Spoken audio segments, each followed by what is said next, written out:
My name's Alex and I'm from a charity called the Diana Awards. We're all about empowering young people to be able to make a difference in the world. And today you're joining us for a special conversation for Mental Health Awareness Week. And joining me is Kenny Ethan Jones and Brian Whittaker. So we've got lots of questions from Boys by Girls readers and we're going to get stuck in. But first of all, I want to know, where are you both from? And don't worry, I don't mean where are you really from, which is the question that I always get. But where are you from? So London, born and raised. Okay. Kilburn in particular. Kilburn? Yeah. I'm from the Midlands, close to Birmingham. Okay. A place called Solihull. But you're used to city life now? Yeah, I've been living here for 2 years. Okay. So. What is your most used emoji? Oh God. The laughing face alongside the red heart. It's a good question. I can't think about. I don't know. I like using leaves, but We'll read into that. Whatever it might be. Okay. No, it's not that. It's just kind of like like leaves falling, like just kind of like a calm leaves falling. It was weird, just because I was the only mixed race kid there. And obviously that came with like a bunch of issues. Like there was literally like in my primary school, there wasn't a single black kid there.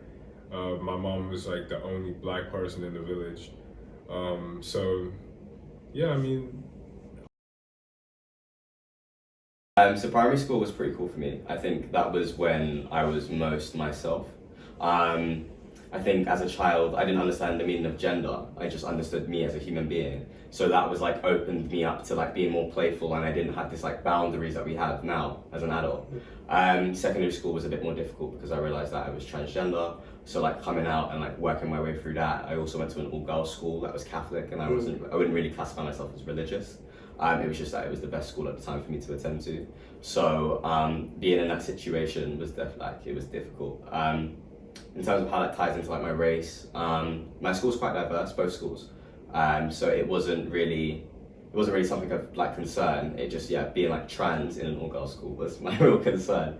But you know what, I feel like if I wasn't in that particular place and I wasn't in an all-girls school, how long would it have taken me to realize that I was trans? So I'm kind of grateful for that experience in a strange way. But yeah, overall I would say it was good. Secondary school wasn't the greatest, but essentially it gave me like a push to become more of the person I knew I needed to be. So yeah, very grateful for that experience, really. I hear that. I feel like I didn't find myself until after I left school. Like I feel like when in secondary school was when I was the most lost. Why is that? Just because like I don't know, I couldn't relate to anyone. Because like I only get hate, very rarely, and it's like very extreme when it happens. And if it's one-off, if it's not persistent, then you're just here to brush it off, you feel? Yeah, I mean, if I've ever been called out for anything, I listen to it. If someone's just rambling, writing nonsense, they're gonna get blocked. But it's just You've been warned. You've been warned.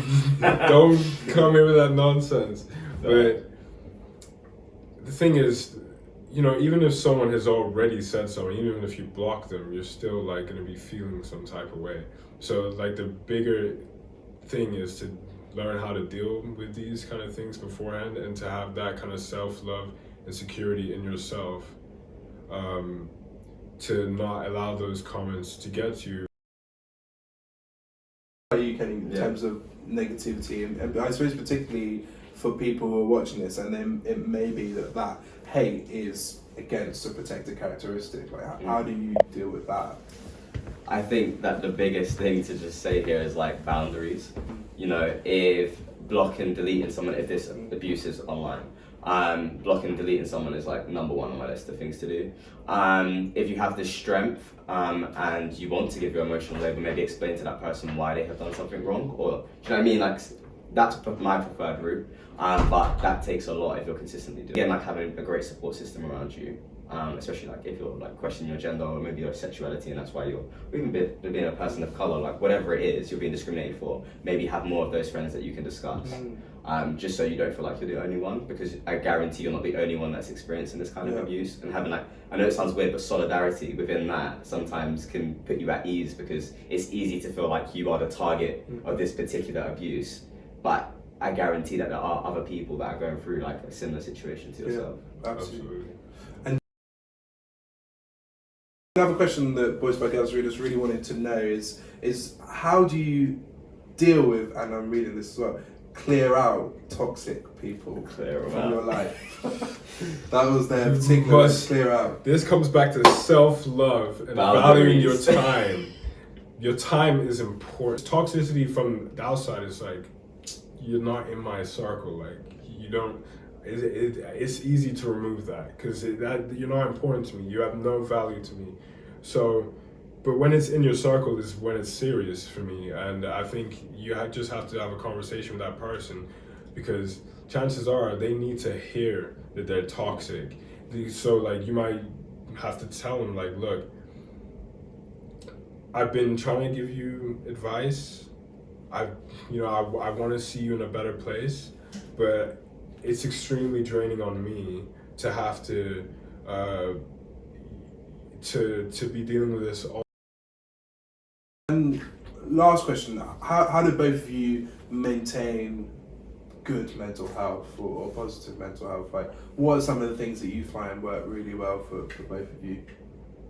Going to the gym, having it's not even necessarily just going to the gym, because that can be really boring, but just like exercising your body, keeping active in some way, one way or another, maybe just going for a walk, like just moving. I feel like just moving and doing anything. There's statistics that say that moving your body is actually better for your mental health. Like even a 20-minute walk. I grew up in a village, so I want to see trees, I want to see fields, occasionally some sheep. Love that. Not too many.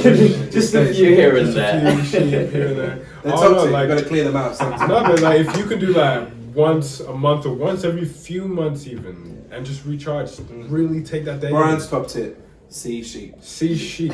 I guarantee. Not on a regular basis. If you go see a sheep, wow. Look, if there's a sheep there and you're like at a farm, how can you not love the sheep? How can you not love it? You know what I'm saying? Like,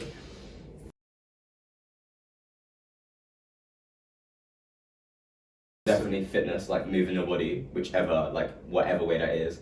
Even things like opting to walk the stairs and take the lift.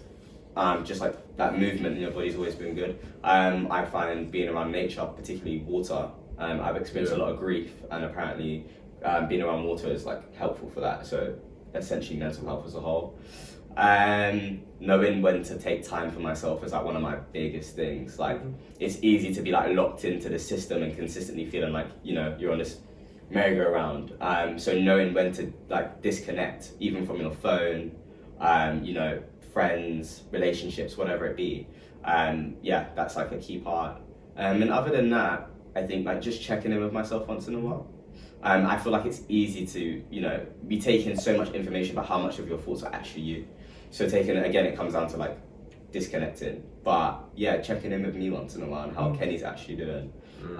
Therapy, 110%. Like, I feel like everybody needs a therapist. Like, I just feel like it's just good to talk to somebody, even if you're not really having any real issues. So if that's accessible and affordable, 100% suggest that.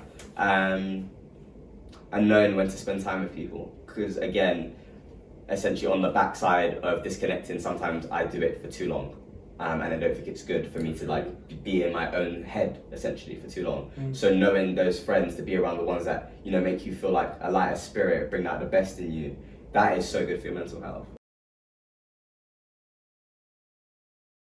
A very good point, Henry, you brought up about therapy, and actually one of the good things about the internet is that there is so much support out there, and actually it's confidential, it's anonymous, and the Diana World also has a crisis text messenger, and you can text DA to 85258, and you can receive free 24/7 support. So it's worth noting there's lots of sources of support out there. Well, this has been a special for Boys by Girls for Mental Health Awareness Week, and it's been my pleasure to have Kenny and Brian with us, and hope you enjoyed it. See you later. Cheerio.